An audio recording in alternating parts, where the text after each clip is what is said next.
He woke up before sunrise the same way he had done for years, even though he no longer had a reason to. The habit was built into his bones. The stillness of the early morning felt like a safe place for him.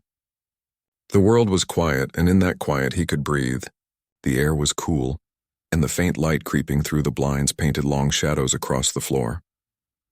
The man sat on the edge of his bed for a while, listening to the soft hum of his old ceiling fan. His hands were calloused, his shoulders still strong, but there was a heaviness in him that never fully went away. In the corner of the room, his dog lifted its head, eyes glowing faintly in the dim light. "Morning, boy," he said quietly. The dog, a Belgian Malinois with a coat that shimmered between gold and black, wagged its tail and padded over. The man scratched behind its ears and smiled faintly. The dog had been with him through storms, real ones and the kind that lived in his head. Together they started their morning routine. The man filled the dog's bowl with food and poured himself a cup of black coffee. He didn't use sugar, never did. Old habits from his service days. He liked things plain, real, without decoration. After breakfast, he slipped on his worn boots, tied them neatly, and clipped the leash onto the dog's collar. Outside, the sun was beginning to rise over the quiet neighborhood. The streets were still. Only the sound of a few birds and the rhythmic tap of his boots against the pavement broke the silence. He had moved to this small town 2 years earlier, hoping for peace. The kind of peace people talk about but rarely find. The house was small, tucked away on a dead-end street surrounded by tall oaks and old mailboxes leaning slightly to one side. To most people, he was just another quiet man living alone. He liked it that way. He didn't talk much to the neighbors, though he always nodded politely when he passed them. Sometimes kids would wave at his dog. The animal always wagged its tail and sat still, trained to never jump or bark. The man had spent years training that dog. Not as a pet, but as a partner. He used to wear a uniform that didn't have a name on it. He had served in places the news rarely mentioned, doing things no one would ever know about. He had lost friends, seen cities burn, and done what needed to be done. When he came home for the last time, they gave him a medal, a handshake, and silence. He didn't mind the silence. But the nightmares, those were harder to shake. The dog helped with that. When the memories came, when the sounds of helicopters and explosions replayed in his mind, the dog would nudge him awake. Just the touch of its paw reminded him he wasn't there anymore. He was home. He walked down the same route every morning, past the small park, down a gravel path, and around the corner where the bakery stood. The baker, an older woman with gray hair, would wave from behind the window sometimes. He'd wave back. She never asked his name, and he never offered it. There was comfort in being unknown. The park was empty most mornings. The grass was always wet from dew, and the benches looked cold. He liked it that way, quiet, empty. The dog trotted a few steps ahead, but never pulled on the leash. They had an understanding that didn't need words. Sometimes when the breeze was just right, the man would close his eyes and take a deep breath. The smell of grass and dirt reminded him of the training fields back in the early days, before everything got dark, before everything started to change. He was proud of what he had done in service, but he didn't talk about it. Most people wouldn't understand. There was no way to explain what it felt like to live between life and death every day. He didn't want pity or attention. He just wanted to live quietly with his dog, in a world that felt simple again. That morning he stopped by the edge of the park. The dog sat beside him, tongue out, waiting for a command. The man smiled faintly and whispered, "Stay." The dog didn't move. Its eyes followed a bird flying low across the grass, but it didn't chase. He took out his phone and snapped a photo, something he rarely did. The light was soft, the dog's coat glowing in the sun. It looked peaceful, content. He saved the picture and slipped the phone back into his pocket. He didn't know that it would be the last picture he ever took of his friend. When they walked back home, he passed a few joggers. Most people didn't look twice at him. But there were always a few who stared a little too long. People who didn't understand the quiet strength in him, the discipline in his steps. To them, he was just a tall, serious black man walking a big dog. They didn't see the medal stored away in his drawer, or the folded flag that sat in a box on his shelf. Back home, he gave the dog water and wiped its paws clean before letting it rest. The animal curled up near the door where it could keep watch. The man went to his small living room, sat in his old armchair, and picked up a worn paperback book. He read slowly, savoring each word. though his eyes often drifted toward the window. He had built a simple rhythm for his days. Morning walks, a bit of reading, sometimes a drive to town for groceries. In the evenings, he'd sit on the porch while the dog lay beside him, both of them watching the sun dip behind the trees. He didn't need much. The peace he found in those small moments was enough. Yet sometimes, when the night got too quiet, he would remember the sounds, the chaos, the faces. He would see flashes, the desert, the smoke, the faces of men who never made it back. And then he'd feel the warm nose of his dog against his arm, pulling him out of the past. He'd whisper a thank you and stroke its fur until his heartbeat slowed again. People in town sometimes wondered about him. The man at the hardware store once told a friend, "He's polite but distant. Always looks like he's thinking about something far away." Someone else said, "That dog's the best trained animal I've ever seen. Doesn't bark, doesn't flinch. You can tell it's military." They weren't wrong. Both man and dog had been through things most people couldn't imagine, but neither of them showed it. They didn't need to. The only person who really got close to him was a young boy from the neighborhood. The boy loved dogs and would often come by with a soccer ball, hoping to play fetch. The man usually smiled, shook his head, and said, "He's not a fetch kind of dog, son." But one afternoon he let the boy toss the ball once. The dog chased it, caught it midair, and returned calmly. The boy laughed in surprise, and for the first time in a long while the man laughed too. It was a small thing, but it meant more than it seemed. Life had started to feel normal, or at least close to it.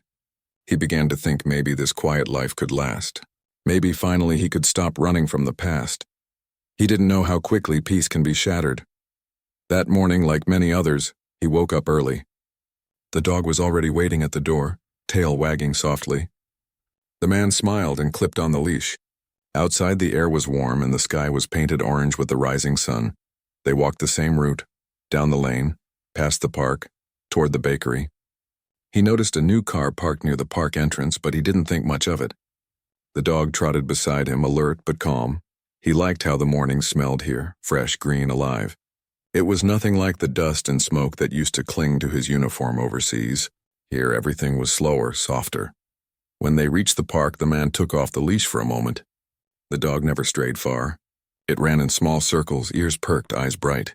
He chuckled quietly, watching the animal's joy. A woman jogging nearby stopped for a moment, staring at them. Her expression was unreadable, but the man noticed the tension in her shoulders. He gave a polite nod. She hesitated, then quickly turned and jogged away. He sighed, quietly putting the leash back on his dog. Moments like that weren't new. He had gotten used to the way some people looked at him, cautious, uncertain. It didn't bother him much anymore, but sometimes it still stung. He didn't know that call, the one she was about to make, would change everything. That evening, he sat on the porch again, sipping tea instead of coffee this time. The dog rested at his feet, eyes half closed, the soft sound of crickets filling the air. The man leaned back in his chair, feeling the quiet settle around him like a blanket. He didn't know what was coming. He didn't know that within a day, his peace would be gone, that the quiet life he had built, the one he had fought so hard to protect, would be torn apart by people who didn't see him for who he truly was. For now, though everything was still, he reached down and gently rubbed his dog's neck. "Good boy," he murmured. The dog sighed softly. "Content." The man looked out at the darkening sky, his face calm, unaware that this was the last ordinary sunset he'd ever see with his loyal companion by his side. The next morning started like any other day. The man woke early before the first light touched the curtains. His body still followed the same rhythm it had known for years. He moved quietly around the small kitchen, fixing coffee, feeding his dog, and preparing for their walk. The dog waited by the door, tail brushing softly against the floor. It knew the sound of the leash, the jingle that meant it was time to go outside. The man smiled as he clipped it on. "Let's go, buddy," he said softly. Outside, the sky was pale gray. The town was just beginning to wake up. A few cars moved slowly down the main road and a mail truck rumbled by. The air was cool with the smell of wet grass and distant rain. They walked side by side, the man and his dog, the same way they always did. There was comfort in that quiet walk. No noise, no rush, just the sound of their steps and the dog's breathing. When they reached the park, the man saw that it was busier than usual. A few people were out jogging and two women were walking together, talking quietly. He gave a polite nod to one of them, but she looked away quickly. He didn't think much of it. He was used to people keeping their distance. The dog was calm as always. Its ears twitched at the sound of birds, but it stayed close. Every few minutes it looked up at the man for direction, and he nodded, wordlessly guiding it. He found an empty bench near the center of the park and sat down. The dog lay at his feet, eyes alert, tail resting on the ground. The man reached down to pat its back. For a few minutes everything was peaceful. He took a slow sip from the cup of coffee he'd brought with him and watched the sunlight break through the trees. It was one of those small moments he had come to love, quiet, still, ordinary. Then he noticed a car stop near the park entrance. Two police officers stepped out. He didn't pay much attention at first. There was nothing unusual about seeing officers around. They talked to a woman near the entrance, the same one who had looked away earlier. She pointed toward his direction, speaking quickly. The man frowned slightly. He didn't understand what the issue could be. Maybe there was something happening nearby. A few moments later, the officers began walking toward him. Their pace was slow but firm. The man sat up straighter, his training making him alert even though his face stayed calm. The dog sensed the shift in energy before he did. It lifted its head, ears perked, muscles tense. The man reached down and rubbed its neck. "Easy," he murmured. "It's okay." The officers stopped a few steps away. One of them spoke, his voice polite but cautious. "Sir, we got a call about a man walking a large dog off leash in the park. Is everything all right here?" The man nodded calmly. "Yes, officer. My dog's leashed. We walk here every morning." He gently lifted the leash to show them. The first officer glanced at his partner, then back at the man. "All right, we just need to check everything's fine." "People get nervous sometimes," the man gave a small smile. "I understand." The dog stayed close, silent and steady, though its eyes watched the officers carefully. It wasn't aggression. It was discipline, protection, the same way it had been trained years ago. The second officer seemed tense. His hand hovered near his belt, not quite touching but close enough to make the man notice. The man's voice stayed calm. "He's trained. Won't hurt anyone." The first officer nodded, trying to ease the tension. "He looks well trained. Beautiful animal. Best partner I ever had," the man replied softly. A brief silence passed. The park felt still again.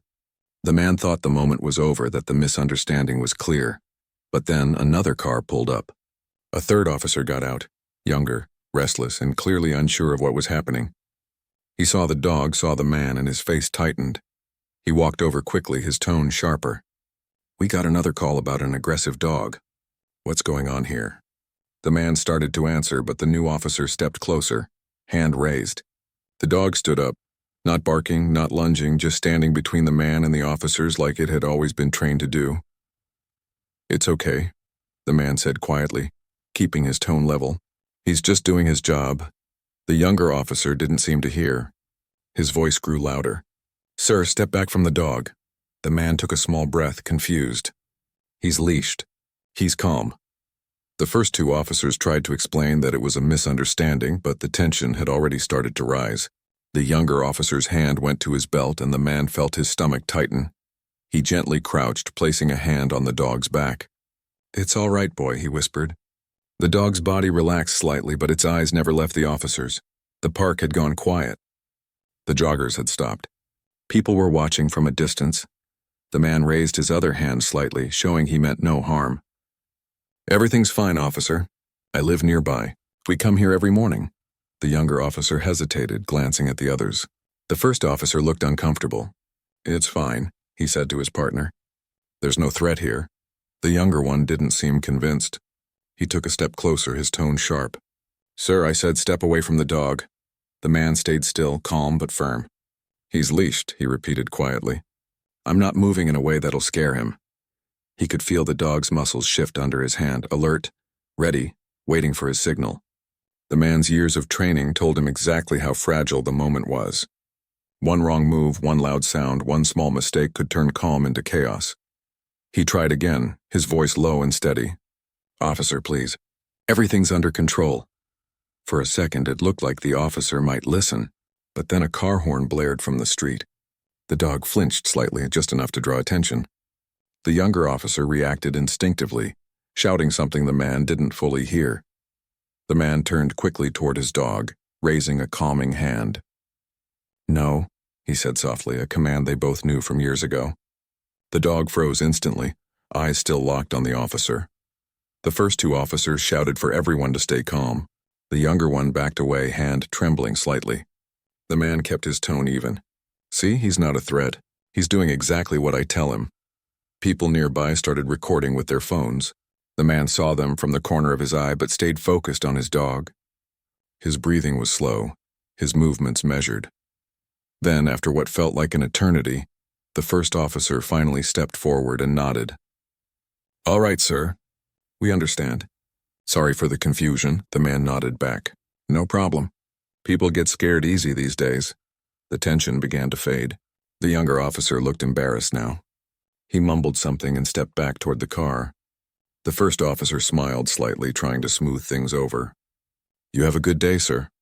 "You too," the man replied quietly. They turned and walked away, and the man stood there for a moment, hands still resting on the dog's back. He let out a long breath he hadn't realized he was holding. The dog looked up at him, calm again, tail wagging softly. "Good boy," the man whispered. He clipped the leash tighter and started walking home. The people in the park slowly went back to what they were doing, though a few still stared. He didn't care. He just wanted to go home, sit on his porch and forget the whole thing. As they reached the end of the path, he passed the older officer again, who gave him a small nod of respect. The man nodded back. There was a quiet understanding between them, the kind that didn't need words. Back home, he poured a glass of water and sat down on the porch steps. The dog lay beside him, head resting on its paws. The man rubbed its ears gently. "You did good today," he said softly. "Real good." He looked out at the quiet street. The sun was higher now, the day warm and bright, but something inside him felt uneasy. The moment had ended peacefully, but he couldn't shake the feeling that it had come too close to something worse. He had seen too many situations like that, moments when fear and misunderstanding could turn calm into chaos in seconds. He had been trained to control those moments, to protect lives even in confusion. But here, in his own neighborhood, he had no uniform, no badge, no authority. Just the quiet life he had built and the loyal dog who trusted him completely. He sighed deeply. "We'll stay away from the park for a while," he murmured. The dog's tail thumped once as if it understood. The man leaned back against the porch railing, staring at the trees. He thought about how simple things could be, and how fragile that simplicity really was. He didn't know that the story wasn't over. That the call from the park had been logged, that more people had opinions about what had happened, and that the peace he loved so much was already slipping through his fingers. For now, though he closed his eyes and let the sound of the wind calm him, the dog sighed softly beside him and the world seemed quiet again. The man didn't know it, but that quiet would not last. It would be gone sooner than he ever imagined. That night was quiet. Too quiet. The man sat in his chair by the window, a cup of tea resting on the table beside him. The dog lay near the door, half asleep but alert enough to lift its head whenever a sound passed outside. The house was dimly lit, the only light coming from a small lamp that cast a soft yellow glow. The man stared out the window, watching the stillness of the street. The earlier incident replayed in his mind, not in anger, but in reflection. He had been calm through it all, but it left a mark inside him, a small, heavy reminder that even in peace, the world could shift in an instant. He thought about the officers' faces, especially the younger one. He didn't hate him. He saw something familiar in that nervousness. The same fear he'd seen in new soldiers long ago, when the noise of the world was too loud and their training hadn't yet caught up to their hearts. The man sipped his tea and took a slow breath. "People act from fear," he murmured to himself. "That's what gets them." The dog stirred at his voice and came closer, resting its head on his knee. He smiled and rubbed its ears. "You did well," he whispered. "You always do." The clock ticked on. Midnight came and went. The man finally stood up and turned off the lamp. As he walked past the bookshelf, his eyes landed on a small wooden box resting on the top shelf. For a moment he hesitated, then reached for it. He carried it to the table and opened the lid. Inside were a few medals, an old photo of a group of men in dusty uniforms and a folded American flag. The photo showed faces younger than they should have been, standing together in front of a helicopter, dust blowing all around. Their smiles were tired, their eyes sharp. He ran a finger along the edge of the photo. Most of those faces were gone now. He remembered each one, their laughter, their courage, the silence that followed when their names were spoken for the last time. He pulled out a small patch from the box, a black and green insignia. The kind that didn't belong to regular units. He stared at it for a long moment, the memories returning like whispers from a past life. He had been part of something few people ever talked about. Missions no one could know about. The kind of work that lived in shadows, meant to protect others while leaving no trace. It was a life that demanded everything: body, mind, and soul. He remembered the heat of the desert, the sound of radio chatter, the silence before an operation began. He remembered the feeling of focus, the way his team trusted one another without words. And he remembered the day everything changed, the mission that cost him more than medals could ever repay. It wasn't the battles that haunted him most. It was what came after, the emptiness, the strange stillness of returning home to a world that kept moving while he had stood still. He closed the box and sighed. "That life's done," he whispered, but deep down he knew it was never truly gone. The discipline, the awareness, the instinct to protect, those things never left a person. They were stitched into him. The next morning he tried to shake off the heaviness of memory. He fed his dog, made his coffee, and sat on the porch to watch the sunrise. The air felt cleaner after the night rain. The street glistened and the trees dripped water that sparkled in the light. He thought maybe things would return to normal. Maybe what happened in the park was just a small mistake that would fade with time, but life has a way of following its own plans. Around mid-morning, a knock came at the door. The man stood, the dog beside him, instantly alert. He opened the door slowly to find one of the officers from the day before, the older one, standing there with an uneasy expression. "Morning," the officer said politely. "Mind if I speak with you for a minute?" The man nodded and stepped aside. The dog sat quietly by his leg, watching. "I wanted to come by and apologize again," the officer said. "That whole thing yesterday shouldn't have gone the way it did. It's just, some folks around here get jumpy." "I understand," the man said simply. The officer shifted awkwardly. "There's something else." That younger officer, the one who seemed nervous, he filed a report that didn't match what actually happened. Said the dog got aggressive. The man's jaw tightened slightly, but his voice stayed calm. "You saw what happened?" "I did," the officer said quickly, "and I told the department that. I'll make sure it's clear. I just thought you should know." "Thank you," the man said quietly. The officer nodded, hesitated, then added, "Off the record, people in town don't know who you are. They see a quiet man, they make assumptions, but I can tell you're not just some ordinary guy. The way you handled yourself, I've seen soldiers act like that." The man gave a small, tired smile. "I've lived a few lives, officer." The officer nodded respectfully. "That's what I figured." He paused, glancing at the dog. "He's something special, too." "He is," the man replied softly. "He saved my life more than once." The officer gave a faint smile. "Well, I hope folks around here learn that before they judge." After he left, the man stood in the doorway for a long moment. The dog pressed against his leg, sensing his thoughts. The man knelt down and looked into the dog's eyes. "People see what they want to see," he said. "But we know the truth, don't we?" The dog wagged its tail gently, and the man smiled faintly. He tried to carry on with his day, but the visit stirred something inside him.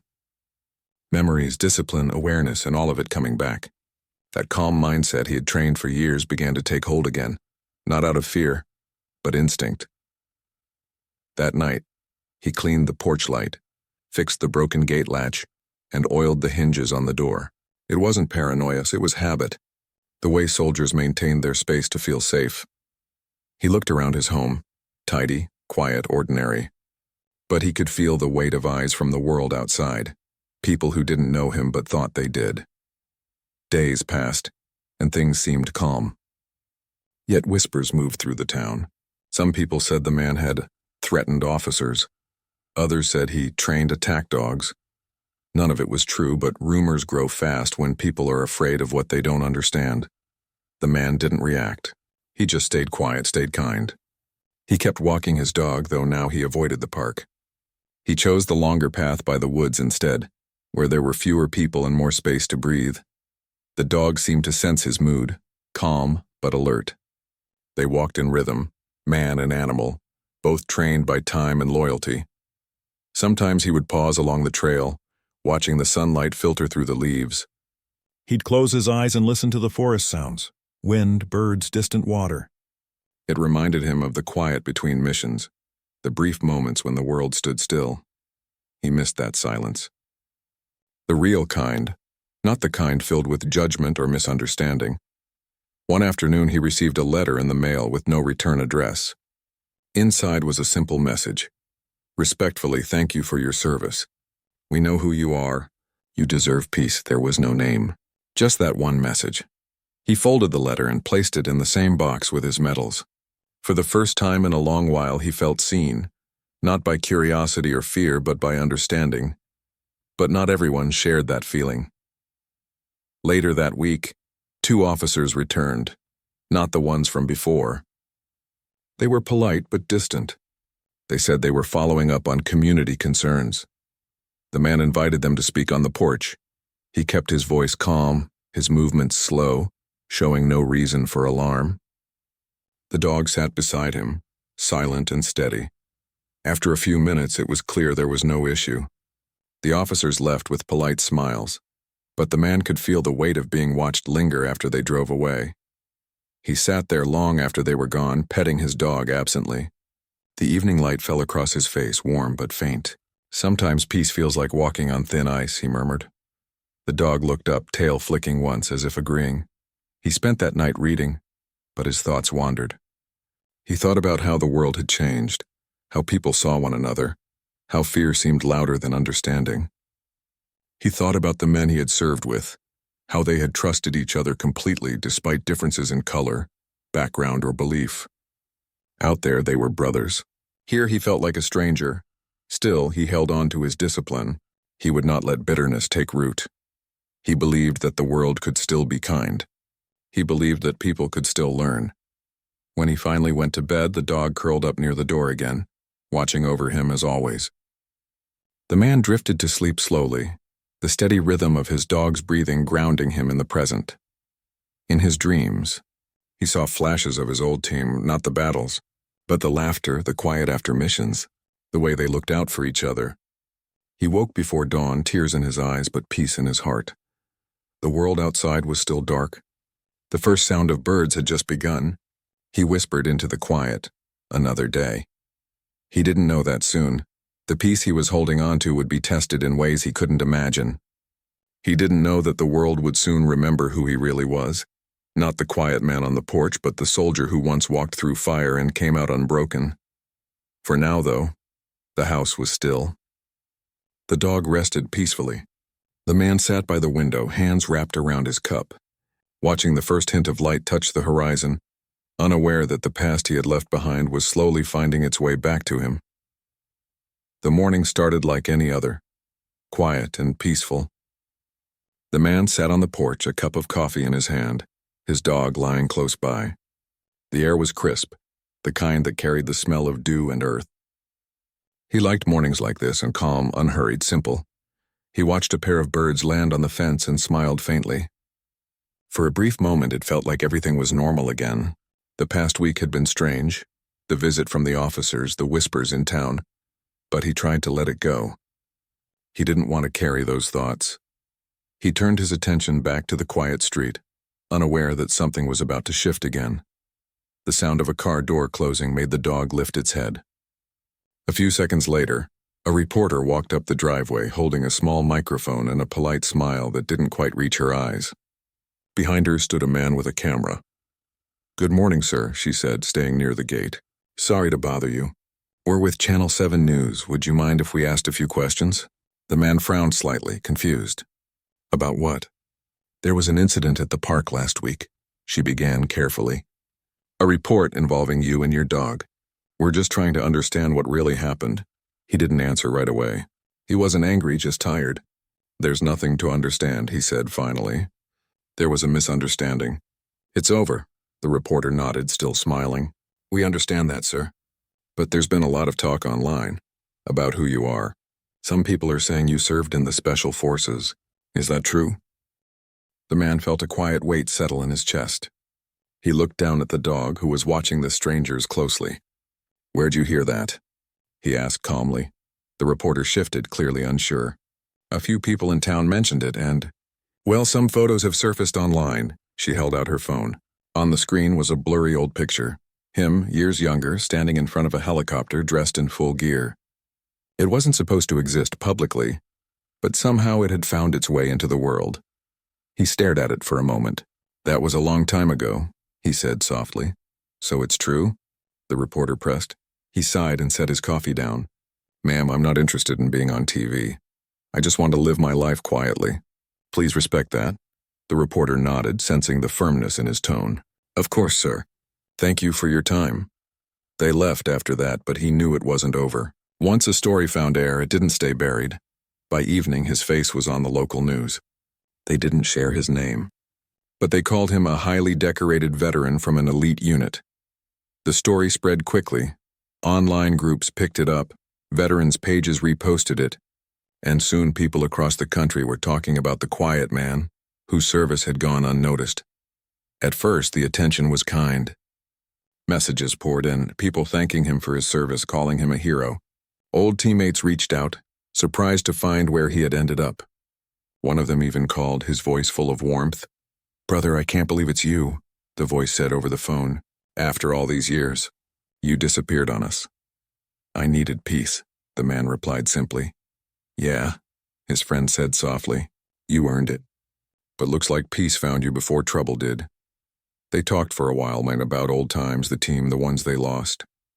There was laughter, a few quiet moments of silence. Before hanging up, his friend said, "You know, people need stories like yours, real ones. Reminds them what service looks like." The man smiled faintly but said nothing. He wasn't looking for recognition.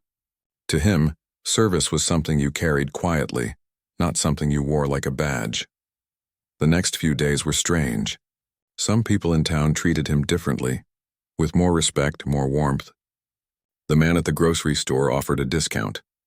The woman from the bakery gave him an extra loaf for the hero, but not everyone was kind. Others whispered behind his back, still uneasy. Some said he was too dangerous to be left alone with that dog. A few neighbors avoided eye contact altogether. He ignored it as best as he could. He didn't want conflict. He only wanted the peace he'd built to stay untouched. But life had other plans. A week later, 2 men from a veterans organization showed up at his door. They were polite, dressed neatly, and spoke with respect. "We wanted to thank you personally," one of them said. "You're a legend, sir. What you did out there, it saved lives." The man listened quietly, his eyes distant. "We all did our part," he said softly. They asked if he'd consider speaking at a community event. "People could really use your story," they said. He shook his head. "I appreciate it, but I'm not that man anymore." They didn't push. They thanked him again and left a card on his table before leaving. That night, he sat outside under the stars, the dog resting by his feet. The card was still in his pocket. He took it out and turned it over in his hands. "A legend," he whispered to himself. Funny how people choose their words. He didn't feel like one. Heroes were men who didn't come home. He was just someone who survived. Someone trying to find peace in the noise left behind. The dog nudged his hand gently, and he smiled, rubbing its head. "You understand," he murmured. The following morning, a reporter from a national network showed up. Cameras again. This time they didn't ask, they just filmed from the street. The man stepped outside, calm but firm. "Please leave," he said simply. "There's nothing for you here." They tried to ask about his military past, about what missions he had been on. He said nothing. His silence became part of the story. That night, the internet filled with speculation. People posted about the mystery veteran. Some made wild claims about his service. Others defended him fiercely, and through it all, he stayed quiet. He didn't respond. He didn't post online. He didn't explain himself, he just kept living.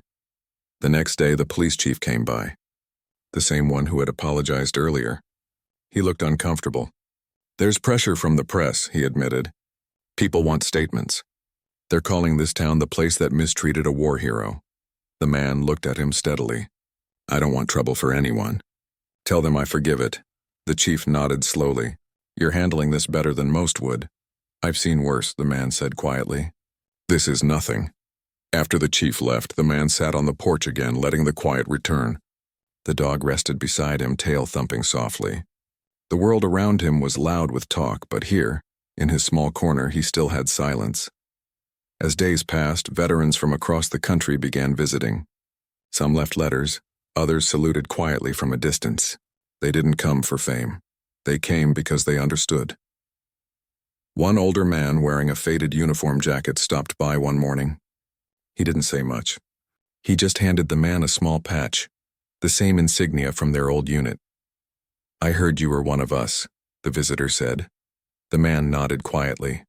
Then you're never alone, the visitor said, tapping 2 fingers to his chest before walking away. The man stood there, the patch in his hand, his throat tight. He didn't realize how much he'd missed that feeling. Belonging, brotherhood, being seen by people who truly understood. That evening, he placed the new patch beside the old one in his box. Then he sat outside again with his dog, the sunset painting the sky orange and gold. He thought about how strange life was, how a single moment could pull a person out of the shadows and into the world's spotlight. He didn't ask for it, didn't want it, but maybe there was a reason. Maybe it was meant to remind people of something simple, that quiet strength exists, that peace after pain is possible. The days grew calmer again. The news cycle moved on as it always did. Fewer people stopped by. The town returned to its normal rhythm, but the man's story had already left a mark. Veterans groups began organizing support programs for those struggling to adjust to civilian life. People online started raising awareness about understanding veterans instead of judging them. The man never took credit for any of it, but deep down, he was grateful. Maybe something good could come from it all. One morning, the police chief came by one last time. I wanted you to know, he said. The young officer who made the mistake? He's been taking training classes. He asked me to tell you he's sorry. The man nodded. Tell him I already forgave him. The chief smiled. You're a better man than most. When the chief left, the man sat quietly for a long time. Forgiveness wasn't always easy, but it was freedom. And he needed peace more than anything else. He looked down at his dog, who was watching the horizon. We did all right, didn't we? He said softly. The dog wagged its tail and leaned against his leg. The man smiled faintly. The world still didn't know his name, and that was fine. He didn't need people to know who he was to understand what mattered. He stood up slowly and looked at the trees swaying in the wind, the sunlight breaking through the leaves. For the first time in years, he felt light. Not because the world had changed, but because he had chosen not to let it weigh him down anymore. The past was part of him, yes. But it didn't define him anymore. What mattered now was the quiet life, the loyal friend at his side, and the peace he'd finally found after a lifetime of noise.